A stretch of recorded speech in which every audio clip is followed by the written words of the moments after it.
The warrant. The crystalline towers of Sector Command gleamed under the triple suns of Vexor Prime, casting rainbow shadows across the marble floors where Commander Thelos Cavern stood reviewing the most unusual arrest warrant of his 30-year career. A human teenager, he muttered, his 4 eyes scanning the holographic display with growing disbelief. Lieutenant Syrax, his second-in-command, shifted her scaled form nervously. The warrant comes directly from the Galactic Council, Commander. Signed by all 7 Alliance representatives. Thelos zoomed in on the subject's image, a 17-year-old human female with copper-colored hair pulled back in what humans called a ponytail, green eyes that seemed to challenge the camera itself, and a half-smile that suggested she knew something the rest of the galaxy didn't. Her name was listed as Kira Vance, born on Earth's North American continent, currently residing on the frontier colony of New Portland. What are the charges? Thelos asked, though he'd already read them twice. Unauthorized technological advancement, Syrax replied. She apparently built a quantum displacement device in her family's garage, without proper licensing, education, or supervision. Thelos's mandibles clicked in what his species considered laughter. Impossible. Quantum displacement requires a minimum of 3 doctorate-level specialists and equipment worth 17 million credits. She's a child. Nevertheless, Syrax continued, her tail twitching with unease, preliminary reports indicate the device not only works but operates at 94% efficiency. That's higher than our military-grade models. The commander's amusement faded. The Galactic Council had strict protocols about technological development, especially among younger species. Humans had only been part of the galactic community for 43 standard cycles. Barely a blink in cosmic terms. They were supposed to be learning, observing, integrating slowly into the established order. They were not supposed to be revolutionizing quantum mechanics in their spare time. Assemble Strike Team Meridian, Thelos ordered. 20 of our best.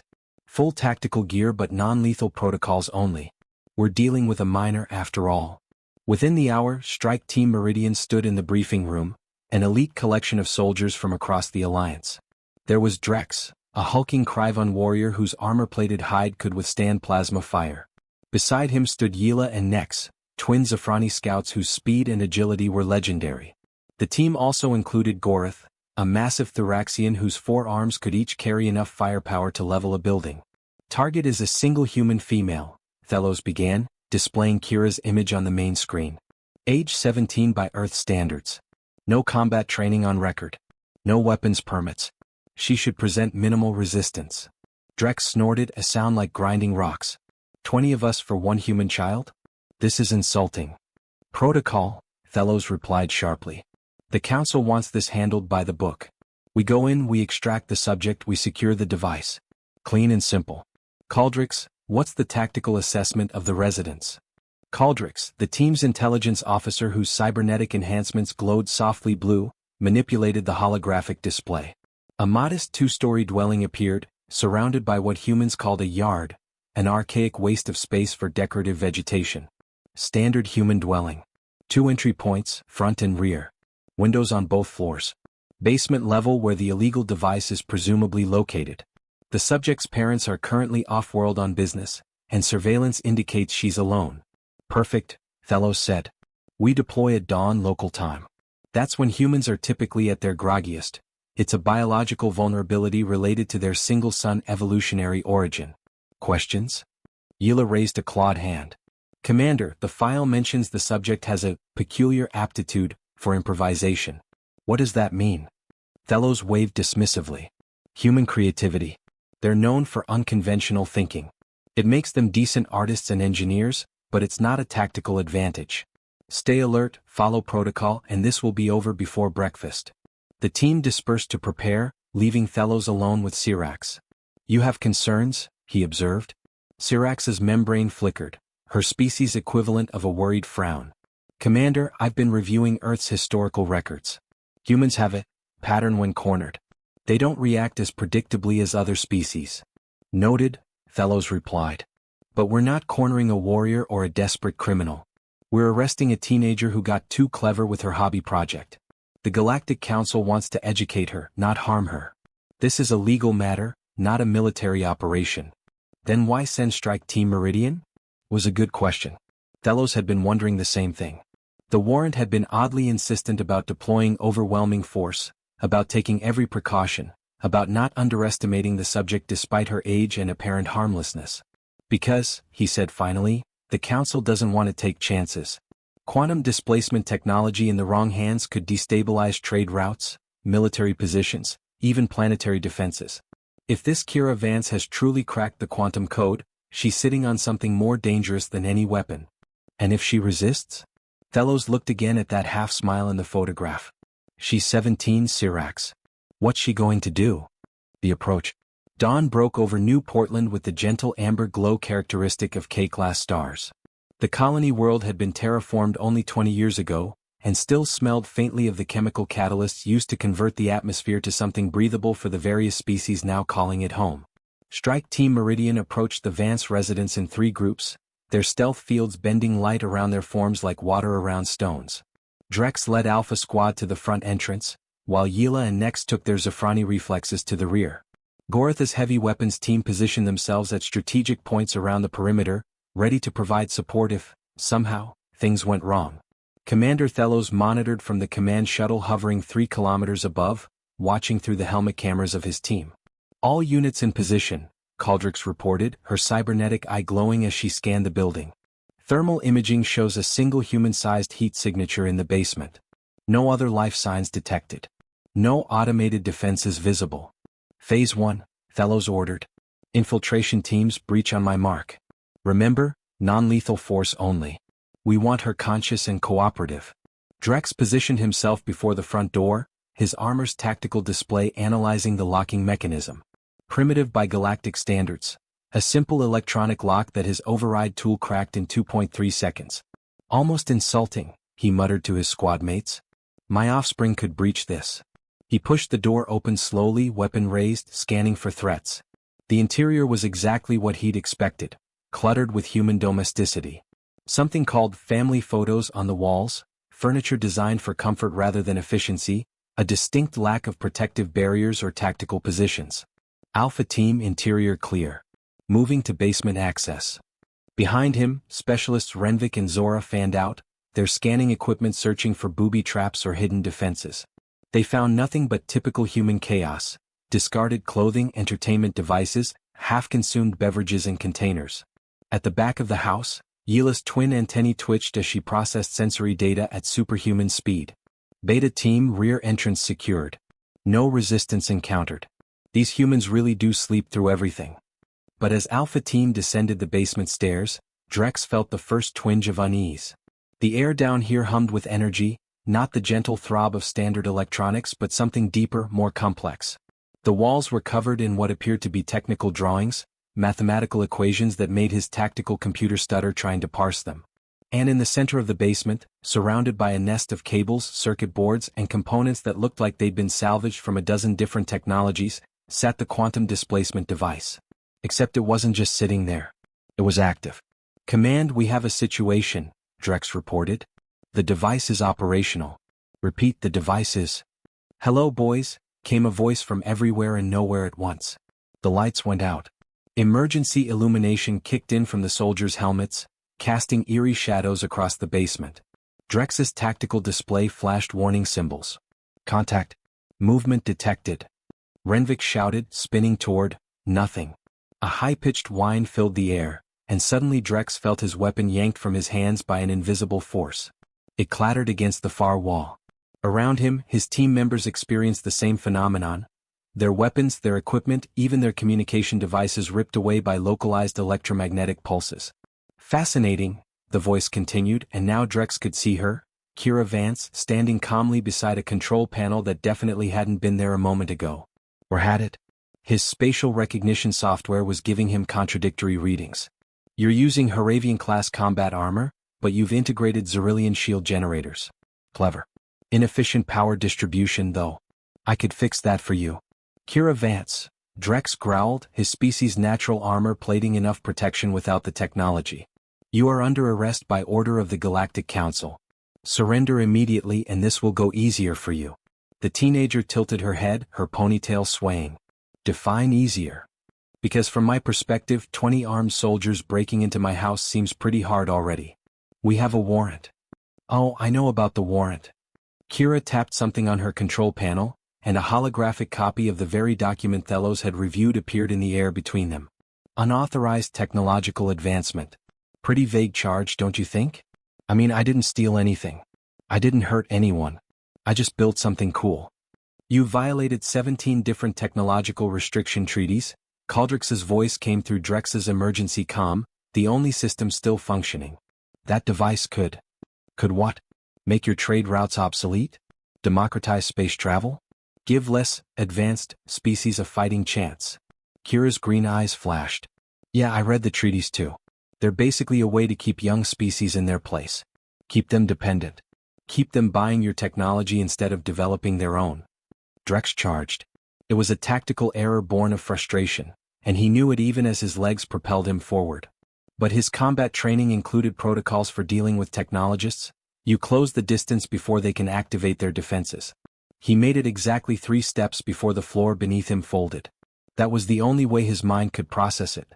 The concrete floor simply folded like paper, creating a pocket that swallowed him completely before unfolding again, leaving him embedded in solid floor up to his chest.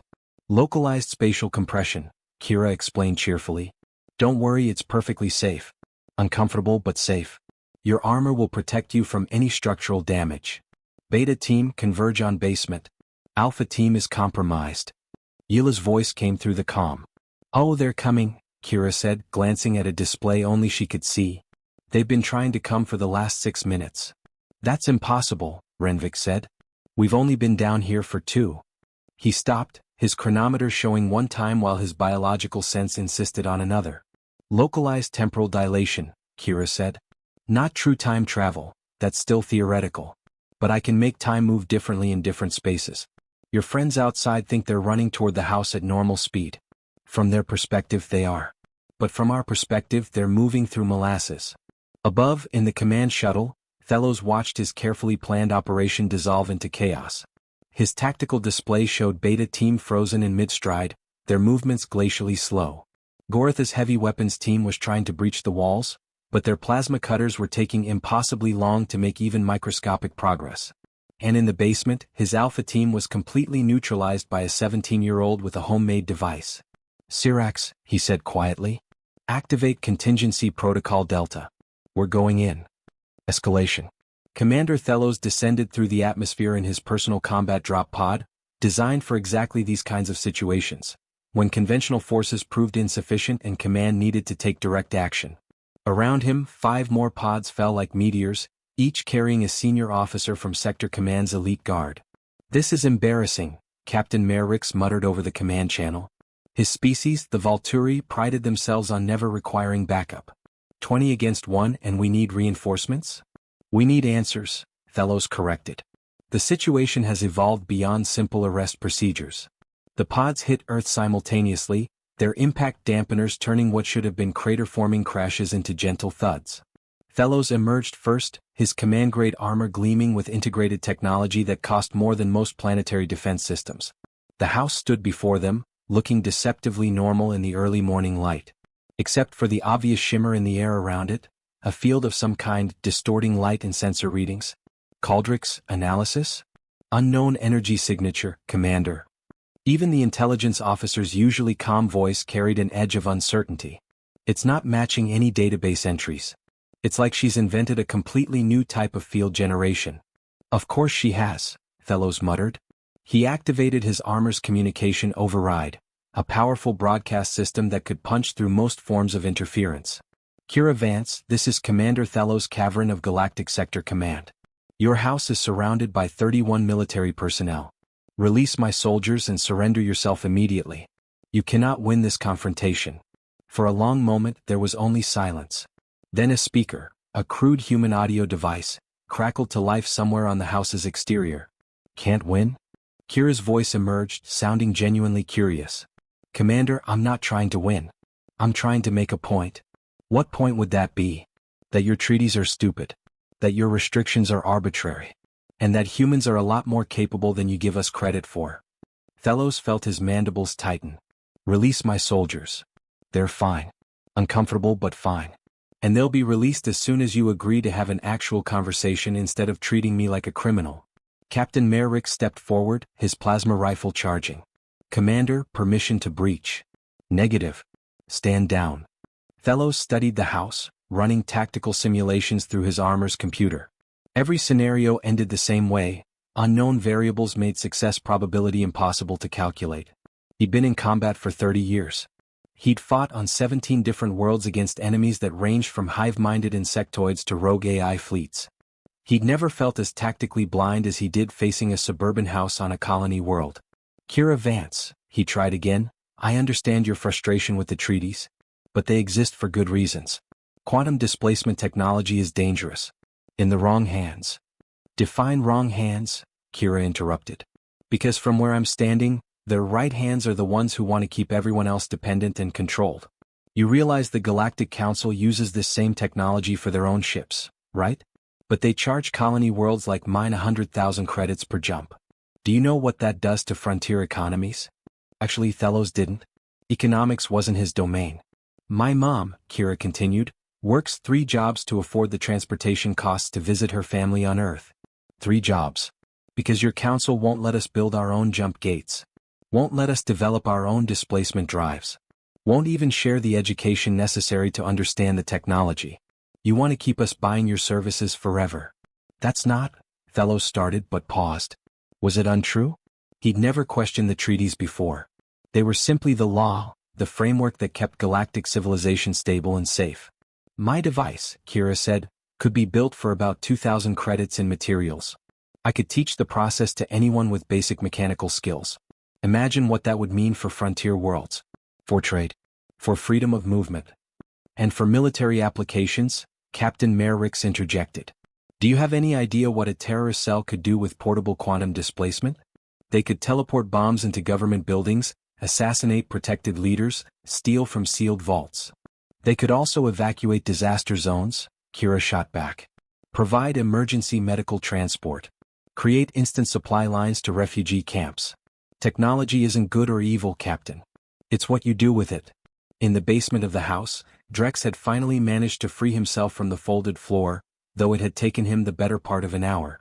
His armor was scratched, his pride was wounded, and he was starting to appreciate why the council might be concerned about this particular human. She makes valid points, Renvik admitted quietly, examining the technical drawings on the walls. I've been looking at her calculations. They're brilliant. She's found shortcuts in the quantum equations that our best scientists missed. Doesn't matter, Drex growled. She broke the law. Did she though? Zora, the team's legal specialist, was reviewing the treaties on her arm display. The restrictions apply to corporate entities and governmental bodies. There's actually no specific prohibition against individual experimentation for personal use. Drex stared at her. That's a loophole. That's the law. The council probably never imagined a single individual could develop this technology independently. Their treaties were designed to prevent industrial-scale development. Outside, Thelos was reaching the same conclusion as he reviewed the warrant more carefully. The legal justification was shaky at best. They were here more because the council was scared than because any clear law had been broken. Commander, Syrax's voice came through from the command shuttle. I'm receiving communication requests from multiple sources. The Earth Diplomatic Corps wants to know why we're mobilizing military forces against a human civilian. 3 colony world governors are demanding explanations. And there's a human news crew setting up cameras about half a kilometer away. Of course there was. Humans and their obsession with broadcasting everything. Thelos made a decision that would either save his career or end it. Kira Vance, he said, I'm coming in. Alone and unarmed. You want a conversation? Let's have one. The shimmer around the house flickered and faded. The front door opened. About time, Kira said. Understanding. Commander Thelos Cavern had negotiated peace treaties, defused hostage situations, and once talked a sentient black hole out of consuming a populated star system. But walking unarmed into a teenage human's house felt more nerve-wracking than all of those combined. Kira waited in the living room, sitting cross-legged on what humans called a couch, an impractically soft piece of furniture that seemed designed to encourage relaxation rather than readiness. She had a beverage in hand, something steaming that smelled vaguely pleasant. Coffee? She offered, gesturing to a pot on a nearby table. It's a human thing. Stimulant but mild. Helps with focus. I'm aware of coffee, Thelos replied, remaining standing. His armor sensors were still active, feeding him data about the room. What they told him was disturbing. Spatial distortions flickered at random intervals, suggesting the entire house existed in a slightly different dimensional phase than the rest of reality. "You've done more than build a quantum displacement device," he observed. "You've converted your entire residence into a spatial laboratory." Kira smiled, and Thelos was struck by how young she looked. Not threatening. Not dangerous. Just young. "You notice things. I like that. Most of your soldiers just saw a basement full of weird equipment and went into tactical mode. My soldiers were following protocol. Your soldiers were following fear." Kira set down her coffee. Fear of the unknown. Fear of change. Fear of someone outside the established order doing something that might disrupt the status quo. The status quo has kept the galaxy stable for 6,000 years. Stable for whom? Kira stood, moving to a wall covered in printouts and handwritten notes. "Let me show you something, Commander. This is a map of trade routes in Sector 7, where New Portland is located." A holographic display sprang to life, showing the complex web of jump gates and displacement corridors that connected the frontier worlds to the galactic core. "See these bottlenecks?" Kira highlighted several junction points.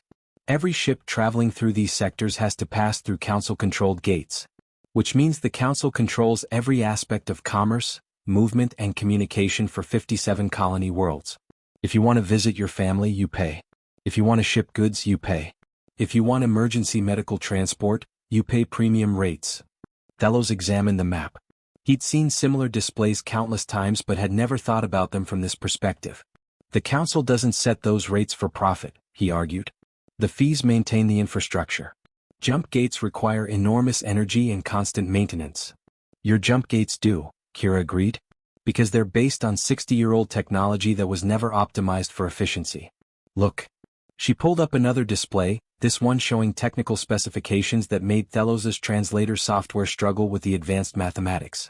"My displacement device uses quantum entanglement paired with microwormhole generation. It requires 1/10 the power of a standard jump gate and has no moving parts to maintain. The entire system could be miniaturized to fit on a shuttle. Or even a personal transport." The implications were staggering. Thelos felt his worldview shifting beneath him like tectonic plates. "If this technology were widely available," he said slowly, "it would destabilize the entire galactic economy." "It would redistribute power," Kira corrected. "Right now, the core worlds control everything because they control movement. But if every world, every colony, every individual could travel freely without depending on Council infrastructure? That changes everything." "That changes everything," Thelos agreed, but his tone carried warning rather than hope. "Do you understand what would happen in the transition period? The economic collapse? The power vacuum? The wars that would erupt as various factions fought to control the new technology?" Kira's expression became somber. "I've thought about that. A lot. That's actually why I haven't shared my designs publicly. Why I've been working alone, trying to figure out the safest way to introduce this. And yet you built a working prototype." "I'm 17, Commander. I wanted to see if I could do it. Human teenage brains are wired for risk-taking and boundary testing. It's an evolutionary feature that helped our ancestors explore and innovate, even if it also made us occasionally stupid." Despite himself, Thelos's mandibles twitched in amusement. "Self-aware stupidity is less stupid than the oblivious kind. That's what I keep telling my parents." Kira gestured toward the basement. "Want to see the device itself? It's actually really cool." Before Thelos could respond, Captain Merrick's voice crackled through his comm. "Commander, you've been in there for 17 minutes. Status report." "I'm fine, Captain. Stand by." Kira led him down the basement stairs, where his alpha team was now free but thoroughly defeated looking.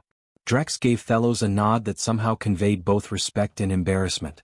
The quantum displacement device sat in the center of the space like a modern art sculpture, all elegant curves and pulsing light. It was smaller than Thelos had imagined, no larger than a standard shipping container, and looked almost organic in its construction. "The key innovation," Kira explained, moving to a control panel, "was realizing that quantum foam isn't random. There's a pattern to it, a rhythm. Like music almost. Once I figured out the harmonic frequencies, I could create stable corridors through local spacetime." She demonstrated, and a window opened in the air before them. A perfect circle showing the interior of what appeared to be a different room entirely. "That's the community center 6 kilometers from here," Kira said. "I could step through that portal right now and be there instantly. No energy expenditure beyond the initial connection." No jump gate fees. No waiting for scheduled transport windows. Thellos reached toward the portal with one armored hand, feeling the edges of the spatial distortion. His sensors went wild trying to process what they were detecting. How did you learn to do this? He asked. Humans have only had access to quantum theory for what, 2 of your centuries? The Haravians took 5,000 years to develop jump gate technology. I watched a lot of educational videos, Kira said with a shrug. Read every physics textbook I could access through the colony network. And then I started thinking about the problems differently. Your scientists approach quantum mechanics with all this baggage, centuries of established theory and orthodox thinking.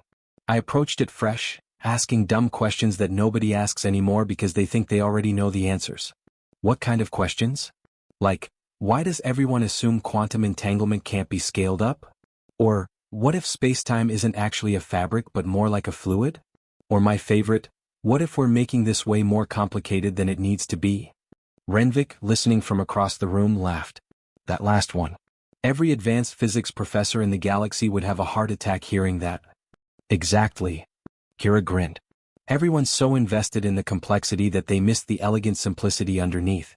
It's like, okay, bad metaphor, but it's like if you tried to explain water to someone by describing hydrogen bonds and molecular structures, when really it's just water. It flows. It finds its own level. You can work with it or against it. Thellos looked at this human teenager who had casually revolutionized physics in her spare time and felt the weight of impossible decisions pressing down on him. He could arrest her, confiscate her device, bury her research in classified vaults where it would never threaten the established order. That's what the Council wanted. That's what his orders demanded. Or he could recognize that the galaxy was about to change whether the Council was ready or not, because this particular genie was never going back in its bottle. Kira, he said carefully, what do you want? She blinked, surprised by the question. What do I want? Yes. Clearly you're brilliant. Clearly you've created something revolutionary. So what's your endgame here? What were you planning to do with this technology? Kira was quiet for a moment, her youthful confidence giving way to genuine uncertainty. Honestly? I don't know. I mean, I know what I'd like, for this technology to help people, to free them from dependency on the Council's monopoly. But I'm not stupid enough to think I can just release the plans on the internet and everything will work out fine. That would cause chaos. Yes, it would. So I guess I want help. Someone who understands the political and economic implications. Someone who can figure out how to transition to this new technology without destroying civilization in the process. That's remarkably mature thinking for someone who just neutralized 20 elite soldiers in their own home. Kira's grin returned. Hey, you came into MY House with guns. I just defended myself creatively. Thellos made his decision. Here's what's going to happen, he said. You're going to come with me to Sector Command. Voluntarily, not under arrest. You're going to present your research to a closed-door panel of Council scientists and economic advisors. And then we're going to figure out together how to introduce this technology in a way that doesn't cause a galactic civil war. And if the Council decides to just classify everything and lock me up, then I'll resign my commission and help you escape. Thellos said, surprising himself with the words even as he spoke them. Because you're right. The treaties are flawed. The system is rigged. And if we don't find a way to reform it voluntarily, someone will eventually reform it by force. The Council. The Council chamber on Vexor Prime was designed to intimidate. Its vaulted ceiling stretched 30 meters high, carved from single pieces of crystalline stone that caught and refracted light in patterns that made lesser species dizzy. The 7 seats of the Council members rose in a semicircle like thrones, each occupied by representatives of the founding species of the Galactic Alliance. Kira Vance sat in the center of the chamber in what looked like an uncomfortably small chair, designed for a species significantly shorter than humans. She'd been waiting for 47 minutes while the Council argued in their private chamber, and she'd spent the time sketching improvements to the chamber's acoustic design in a notebook. They're trying to make you nervous? Caldrix whispered from where she stood as part of Kira's escort. It's a psychological tactic. I know, Kira replied, not looking up from her sketches. My school principal used the same trick. Make you wait outside the office so you get anxious. Joke's on them, I have ADHD. Waiting just gives me time to think about other stuff. Commander Thellos, standing on her other side, had to suppress what his species considered a laugh. In the 3 days since New Portland, he'd become increasingly certain he'd made the right choice, even as that choice had cost him significant political capital. The Council had not been pleased to hear that instead of arresting the human, He'd essentially recruited her as a consultant. The massive doors at the far end of the chamber swung open, and the 7 council members emerged in order of species seniority. First came Archon Velmora of the Haravians, her species having founded the Jump Gate network 6,000 years ago. She moved with the careful grace of someone who'd lived for 17 centuries, her translucent skin glowing faintly with bioluminescence. Behind her came Sovereign Caraxus of the Thraxian Empire, all 4 of his arms folded in what his species considered a neutral diplomatic posture.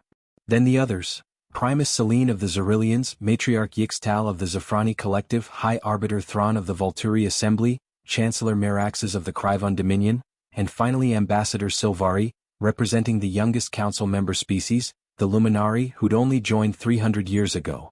7 species. 7 perspectives. 7 different reasons to be threatened by what Kira represented. Kira Vance of Earth, Archon Velmora began, her voice carrying the weight of centuries. You have been summoned before this council to answer for violations of the Technology Restriction Treaties, specifically Articles 47, 89, and 102 regarding quantum manipulation, spatial distortion, and unauthorized development of transit systems. Kira stood, her teenage awkwardness somehow making her seem more defiant rather than less. With respect, Archon, I read those articles. Article 47 restricts corporate entities. Article 89 applies to government bodies. And Article 102 specifically exempts private research conducted on personal property. Murmurs rippled through the observation galleries, where representatives from dozens of species watched the proceedings. Sovereign Caraxus leaned forward. The intent of those treaties. The intent doesn't matter in law, Kira interrupted, then immediately looked apologetic. Sorry, didn't mean to be rude. But my mom's a contract lawyer. She taught me that intent doesn't override explicit language. You wrote treaties that never imagined an individual could do what I did. That's not my fault.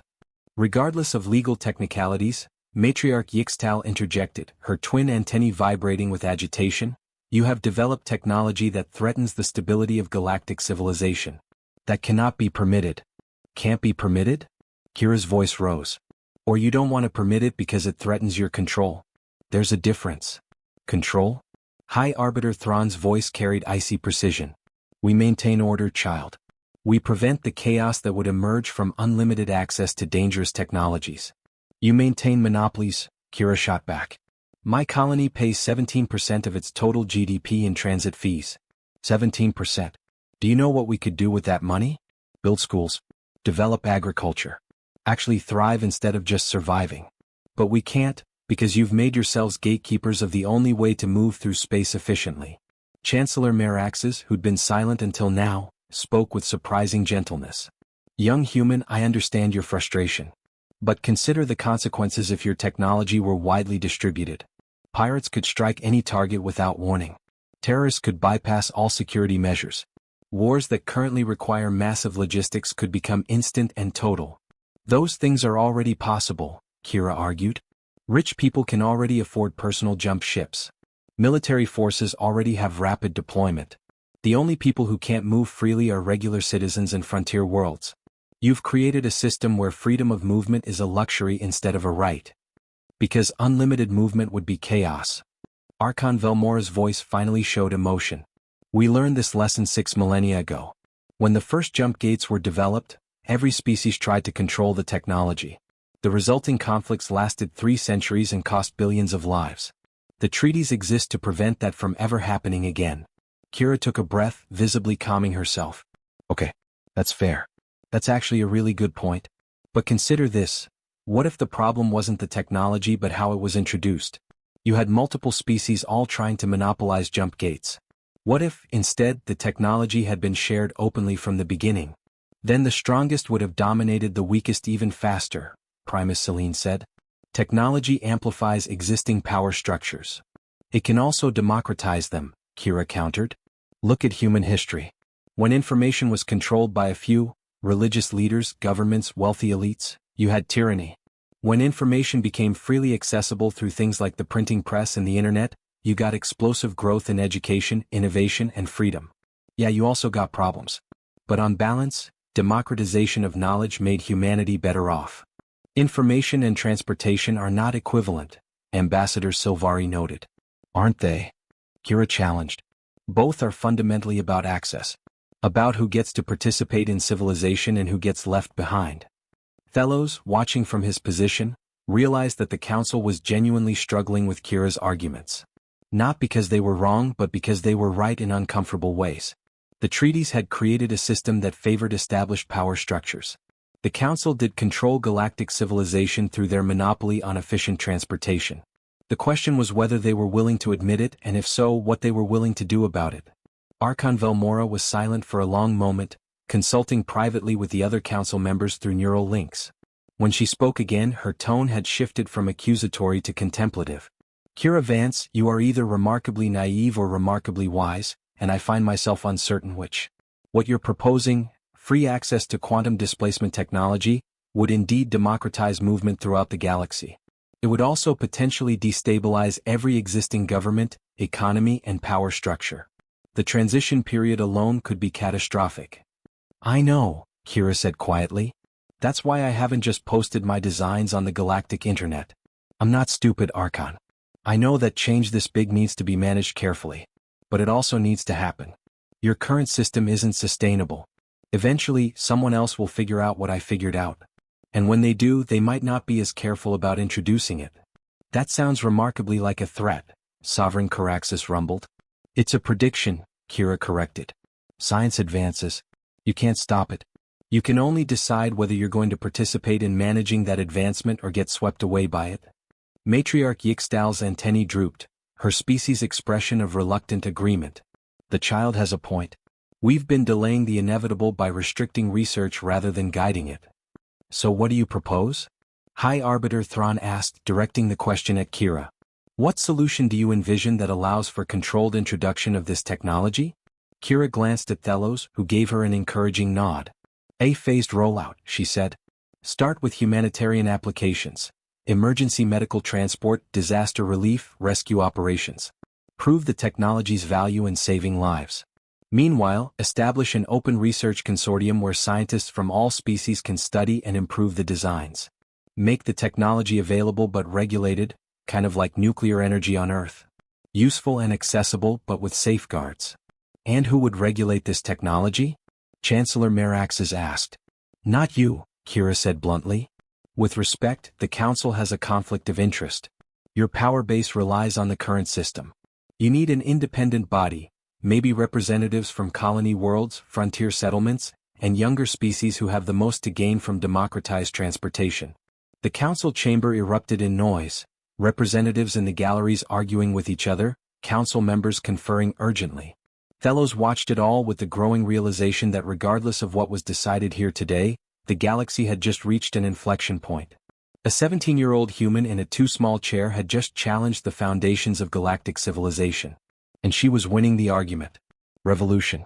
The decision took 3 more hours of deliberation, 17 votes, and one dramatic threat of resignation from Ambassador Silvari before the Council finally reached a consensus. Kira spent the waiting period being interviewed by 6 different media outlets who'd somehow gained access to the Council building, turning her into an overnight galactic celebrity. How does it feel to be the most famous teenager in the galaxy? Asked Jix Thornwell, a human reporter from Earth News Network. Kira, exhausted and running on her 4th cup of coffee, shrugged. Weird. I mean, last week my biggest concern was passing my calculus final. Now I'm apparently starting a political revolution. It's a lot. Some are calling you a hero. Others are calling you a threat to galactic stability. What do you say to that? I say that I'm a 17-year-old who built something cool in her basement and now adults are freaking out about it. That's not heroic or threatening. That's just humans doing human things. The interview was interrupted by Commander Thelos summoning her back to the Council chamber. The 7 members had returned to their thrones, and this time their expressions were unreadable. Archon Velmora spoke first. Kira Vance, the Council has reached a decision regarding your situation and the technology you have developed. Kira stood at attention, her heart pounding. This was it, either acceptance or decades of her life fighting legal battles. We cannot, in good conscience, allow quantum displacement technology to remain restricted to existing power structures, the Archon continued.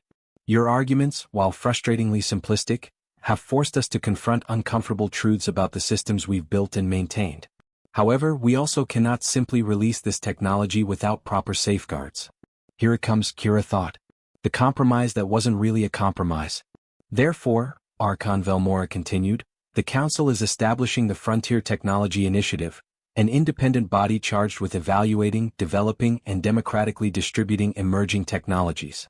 You, Kira Vance, will serve as the inaugural director of this initiative, answering not to the Council but to a board of representatives from colony worlds and frontier settlements.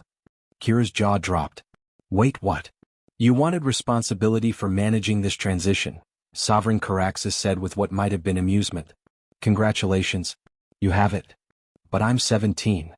And yet you developed technology that our best scientists missed, Matriarch Yixtal pointed out. Age is clearly not the relevant factor here. I don't know how to run an organization. I'm still in school. You'll learn, High Arbiter Thrawn said coolly. We've arranged for advisors, mentors, and educational opportunities. But the fundamental decisions about how to introduce this technology will be yours to make, with your board's approval. Kira looked at Thelos, who gave her a subtle nod. This was real. They were actually doing this. There are conditions, Chancellor Meraxes added. First, you will complete your education. We've arranged for accelerated programs in law, economics, and political science.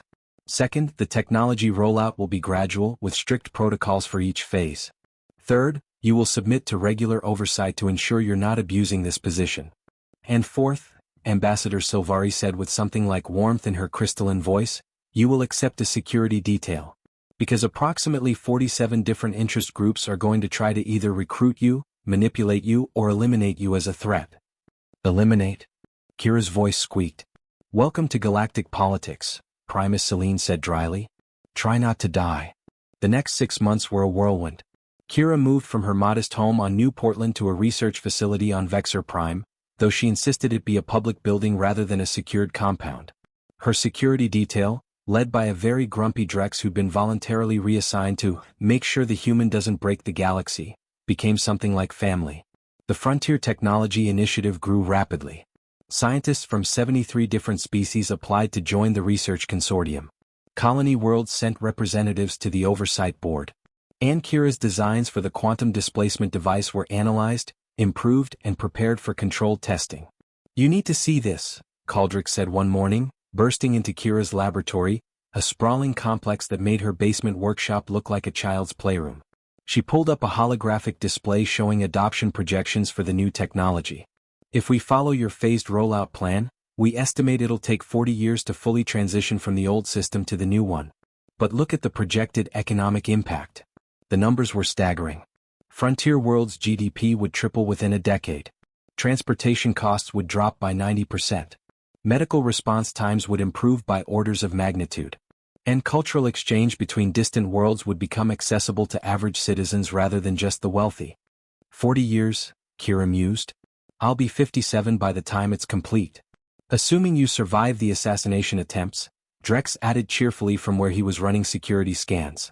They'd already foiled 3 attempts on Kira's life, 2 from corporate interests who stood to lose fortunes, and 1 from a religious cult that believed quantum displacement violated divine law. Always the optimist, Kira muttered. But despite the dangers and the pressure, she was thriving. Her natural creativity, combined with the resources of the initiative and the expertise of scientists from across the galaxy, had led to breakthroughs beyond her original device. They'd developed medical transporters that could instantly move emergency patients to specialized facilities. Disaster relief systems that could evacuate entire cities in hours. Even recreational applications. Citizens could visit distant worlds for tourism without the prohibitive costs that had previously made such travel impossible. And in a move that surprised even herself, Kira had insisted on full transparency. All research was published openly. All designs were made freely available. Anyone could build their own quantum displacement device, provided they followed basic safety protocols. You're going to put yourself out of business, one advisor warned. Good, Kira replied. The goal isn't to replace one monopoly with another. It's to make this technology so common, so accessible, that no one can control it. That's how you prevent another transportation war. 6 months after her confrontation with the Council, Kira stood on the observation deck of the Initiative headquarters, looking out at Vexor Prime's 3 suns setting in sequence. Behind her, teams of researchers from a dozen species worked on the next generation of technologies. Not just transportation but energy systems, communication networks, and environmental remediation tools. Commander Thelos found her there, as he often did during these quiet moments. "Any regrets?" he asked. Kira considered the question seriously. "Sometimes I miss just being a kid. I missed my senior prom because I was testifying before the Xyrillian parliament. I'll probably never have a normal college experience. And dating is complicated when everyone knows you're the human who broke the galaxy." "But," Thelos prompted, "but I'm changing the universe. Like actually changing it for the better. How many people get to do that? Especially at 17? Well, 18 now." Her birthday had passed during a marathon negotiating session with trade guilds. "The initiative has received 47,000 applications this month alone," Thelos said. "Beings from across the galaxy who want to contribute to your vision of democratized technology. You've inspired something, Kira. A movement." "I just built something cool in my basement," Kira said, echoing her words from that first interview. "You did more than that. You challenged the assumption that ordinary people can't shape their own destinies. That they need powerful organizations to make decisions for them. That innovation should be controlled rather than celebrated." Kira smiled. "You've gotten philosophical in your old age, Commander." "I've gotten human in my old age," Thelos corrected. "Your species has a tendency to contaminate those around you with dangerous ideas like hope and agency." "Contaminate?" "That's going in my next speech." They stood in comfortable silence for a moment before Thelos spoke again. "The Council has received formal requests from 17 different species to join the Galactic Alliance. Colony worlds that were previously too isolated, too poor, or too technologically limited to participate. Your technology is making the galaxy more inclusive. That was always the plan. Well, not the plan. More like the hope plan. There's something else." Thelos pulled up a holographic message. "This came through this morning. From Earth." Kira read the message and her eyes widened. "They want to name a physics principle after me? The Vance displacement theorem? You've earned it. Though personally, I think they should call it the basement breakthrough principle." Kira laughed, genuinely laughed, the way she hadn't since before 20 armed soldiers had broken into her house. "You know what the funny thing is? I was just trying to solve a problem. Make it easier for my mom to visit family. I didn't set out to revolutionize anything." "The best revolutions," Thelos observed, "are started by people who weren't trying to start them. They just saw a problem and decided to fix it." In the laboratory behind them, an alarm sounded, not a danger alert, but a success notification. The research team had achieved stable quantum entanglement across a distance of 40 light-years, twice their previous record. Kira turned from the window, her moment of reflection over. Back to work. Those improvements won't implement themselves. "You know," Thelos said as they walked back toward the lab, "when I received that arrest warrant, I thought I was dealing with a criminal. Or at best, a reckless child who didn't understand the consequences of her actions. And now I think I'm watching history being written by someone who understands exactly what she's doing and is brave enough to do it anyway." Kira blushed. "That's way too dramatic, Commander." "History usually is. Legacy." 5 years later, Kira Vance stood in the rebuilt council chamber, physically the same structure but philosophically transformed. The 7 thrones remained, but they'd been joined by 14 additional seats representing frontier worlds, colony settlements, and younger species. The Galactic Council had become the Galactic Assembly, and its purpose had shifted from control to coordination. She was 22 now, no longer a teenager but still young by galactic standards. Her copper hair had grown longer, usually pulled back in a practical bun rather than a ponytail. Her wardrobe had evolved from teenage casual to something approaching professional, though she still refused to wear the formal robes that other initiative directors favored. Today she was presenting the 5-year impact report on quantum displacement technology, and the chamber was packed with representatives from 327 different species and political entities. "The numbers speak for themselves," Kira said, displaying economic data across multiple holographic screens. Average GDP on frontier worlds has increased by 247%. Transportation costs are down 89%. Medical response times have improved by 94%. Cultural exchange programs have expanded by 430%. And most importantly, economic mobility, the ability of individuals to improve their circumstances, has become a reality rather than a dream for billions of beings across the galaxy. Archon Velmora, still serving on what was now called the Council of 7 rather than the Council, nodded approvingly. She'd become one of Kira's strongest supporters, having recognized that change was inevitable and choosing to guide it rather than resist it. "But it hasn't been perfect," Kira continued, her tone becoming more serious. We've documented 347 cases of technology misuse, mostly smuggling operations using displacement devices to avoid customs inspections. 17 cases of attempted violence using illegal transportation methods. And 3 instances of ecological damage from improperly calibrated devices creating destabilizing spatial distortions. How have these been addressed? Asked Representative Thorvax, a newly elected member from the Kryvon Frontier Territories. Through the enforcement protocols we established in Year 2, Kira explained. Local authorities have been trained in detection and response. We've developed tracking systems that can identify unauthorized displacement signatures. And we've created rapid response teams that can shut down rogue devices before they cause serious harm. Crime hasn't disappeared, but it hasn't exploded either. It's simply evolved, and our enforcement has evolved with it. Drex, still serving as head of Kira's security detail despite being promoted twice, added his perspective. I was skeptical of this technology from the beginning. I thought it would be a security nightmare. And it has created challenges. But the overall impact has been overwhelmingly positive. We're not seeing transportation wars. We're seeing transportation peace. The assembly debated for hours, questioning every aspect of the implementation, every statistic, every projection. But in the end, they voted 319-8 to continue and expand the program, authorizing Kira's initiative to begin working on even more revolutionary technologies.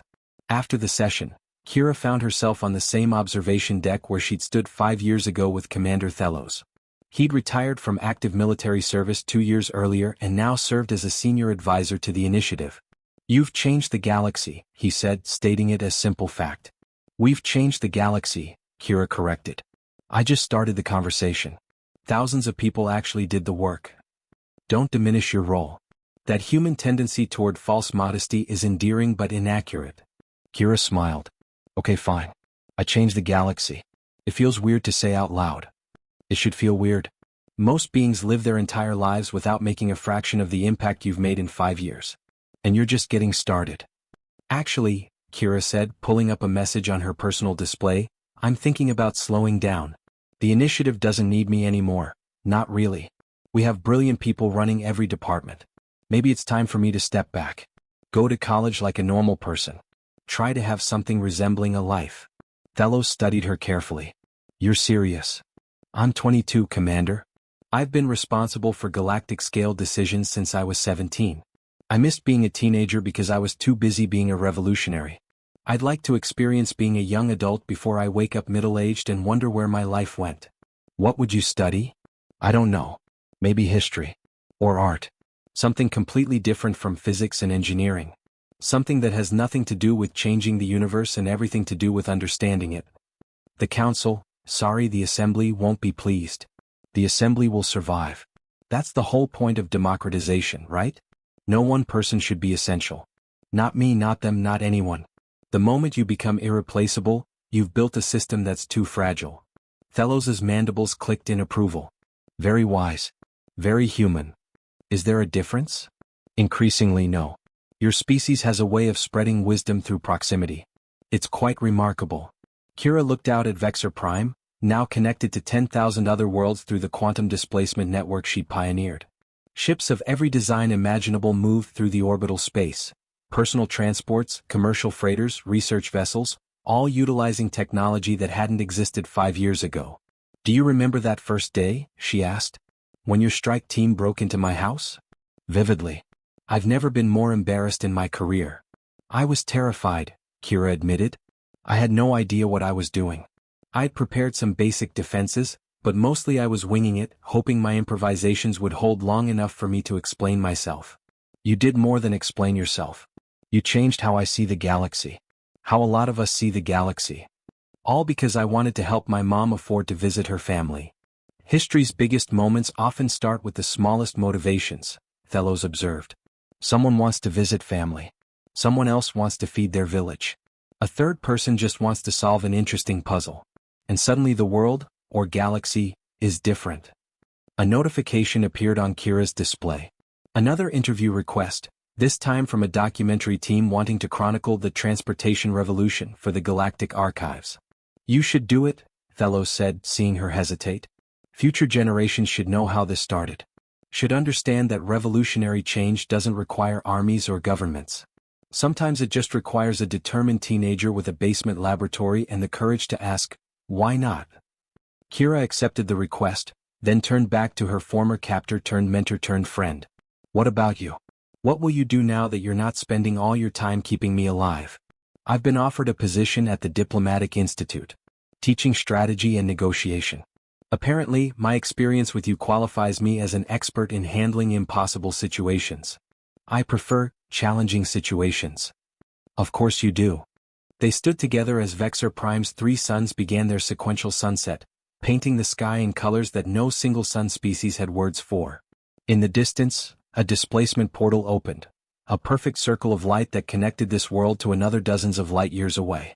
Through it stepped a family of Zafrani, carrying luggage and excited offspring, arriving for what had once been an impossibly expensive vacation but was now just an ordinary weekend trip. That, Kira said, pointing at the family, is why it was worth it. Not the politics or the fame or the historical significance. Just people being able to visit each other. Families staying connected across the stars. Kids getting to see their grandparents without bankrupting their parents. Very human, Fellows noted again. Very sentient, Kira corrected. That desire to connect, to explore, to overcome obstacles. It's not just a human thing. It's a living thing. We just happen to be stubborn enough to actually do something about it. The documentary team arrived the next day, led by a veteran journalist named Sora Velenix whose species communicated partially through bioluminescent patterns. They set up in Kira's laboratory, which she'd insisted on keeping despite no longer needing it, maintaining it as a workspace for whoever wanted to use it. Tell me about the day Commander Thelos's team arrived, Sora prompted, her body glowing in patterns that her translator converted to standard galactic. Kira settled into her chair, a much more comfortable one than that first council chamber seat, and smiled at the memory. I woke up to my security system alerting me that 20 heavily armed soldiers were surrounding my house. My first thought was that I'd accidentally broken some law I didn't know about. My second thought was that I really should have cleaned my room in case they dragged me out in handcuffs. Were you frightened? Terrified. But also, excited? Is that weird? I'd spent months building my displacement device, testing it, refining it, and no one knew about it except me. Suddenly I had an audience. Yeah, they wanted to arrest me, but they were also taking me seriously. That meant something. What made you decide to resist rather than surrender? Kira considered the question carefully. I didn't really decide. It was more instinct. These soldiers had come to take away something I'd built, something I knew could help people. And they were doing it because some treaty said that people like me weren't allowed to innovate, weren't allowed to challenge the established order. That felt wrong. So I defended myself. Using technology you developed alone, without training or formal education. That's the power of human stubbornness combined with YouTube tutorials and an unhealthy amount of coffee. The interview continued for hours, covering everything from the technical details of the original device to the political maneuvering required to establish the Frontier Technology Initiative. But the question that Sora saved for last was the one that would be remembered. If you could go back to that morning 5 years ago knowing everything you know now, the danger, the stress, the responsibility, the attempts on your life, would you still build that device? Kira didn't hesitate. Absolutely. The galaxy needed to change. Maybe I wasn't the perfect person to start that change. Maybe someone older, wiser, more diplomatic could have done it better. But I was the one who actually did it. And yeah, it's been hard. But it's also been incredible. I helped make the galaxy a little more fair, a little more free, a little more connected. How could I regret that? Even though you missed so much of being young? I missed some things, Kira acknowledged. But I also got to do things most people only dream about. I met beings from 300 different species. I learned 17 languages. I helped write laws that govern trillions of lives. And most importantly, I proved that you don't have to be old, powerful, or connected to make a difference. You just have to be willing to try. The documentary, titled The Basement That Changed the Galaxy, would go on to become one of the most watched programs in galactic history. But for Kira, the real satisfaction came 6 months later, when she received a message from a young Xyrillian, barely 12 years old by their species standards, who'd built their own version of a quantum displacement device after watching Kira's story. I wanted to thank you, the message read, for showing me that age doesn't matter. That asking why not is more important than accepting, because that's how it's always been. I'm working on environmental restoration technology now. Maybe someday I'll change the galaxy too. Kira forwarded the message to Thelos with a single comment, "This is the real legacy." He replied immediately, "No. You are the real legacy.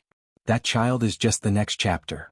She enrolled in university that fall, not at one of the prestigious Galactic institutes that had been courting her, but at a small liberal arts college on New Portland, close to where it had all started. She took classes in history, philosophy, and art. She joined a theater group. She went to parties where no one cared that she'd revolutionized transportation because they were too busy arguing about their final papers. She dated a few people, though it never quite worked out, partly because of the security detail that Drex insisted on maintaining, and partly because it was hard to have normal relationship problems when you'd spent your teenage years negotiating with the Galactic Council. But she was happy.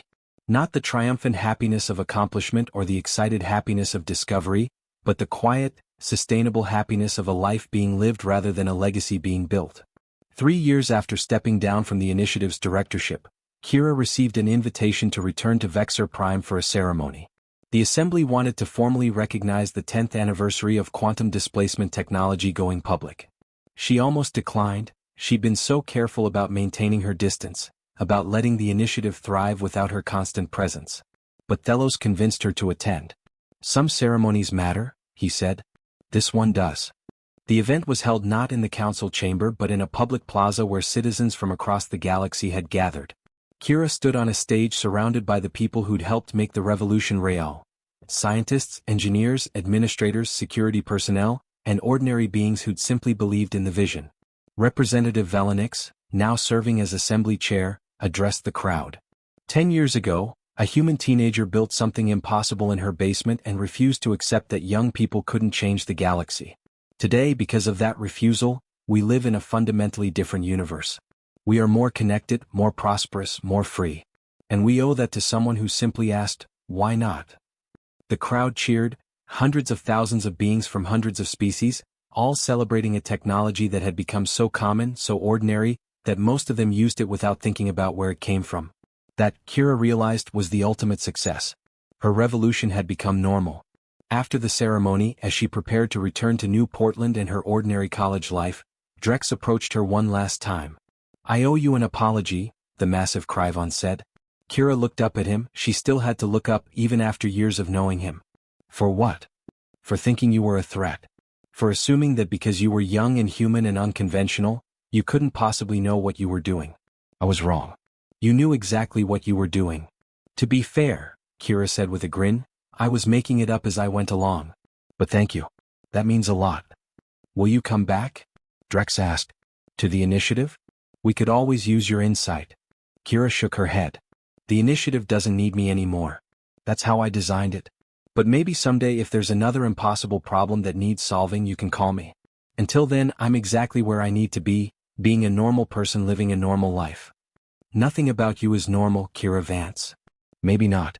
But I'm going to spend the next few years pretending anyway." She returned to New Portland, to her small apartment near campus, to her classes and her friends and her aggressively ordinary life. But she kept her laboratory equipment just in case. And sometimes, late at night when she couldn't sleep, she'd work on new ideas. Smaller projects, nothing galaxy-changing, just interesting problems waiting for creative solutions. Because that was who she was. Not a revolutionary. Not a hero. Just a human who saw problems and couldn't help trying to fix them. And sometimes, that was enough to change everything. 20 years after that first morning when Strike Team Meridian surrounded her house, Kira Vance published her autobiography, not a triumph story or a political memoir, but an honest account of being 17 and terrified and stubborn enough to defend what she'd built. The book's final paragraph would be quoted in classrooms across the galaxy for generations. "They sent 20 soldiers to arrest one teenager and all 20 failed, not because I was stronger or smarter or braver than them, but because I had something worth defending and the stubborn human refusal to accept no as a final answer. That's not heroism. That's just what happens when ordinary people decide that the way things are isn't the way things have to be. Change doesn't require armies or governments or genius. It just requires someone willing to ask, why not? And actually mean it." "I asked that question," the galaxy answered. "And neither of us has been the same since." Commander Thelos Cavern wrote the foreword. It was a single sentence.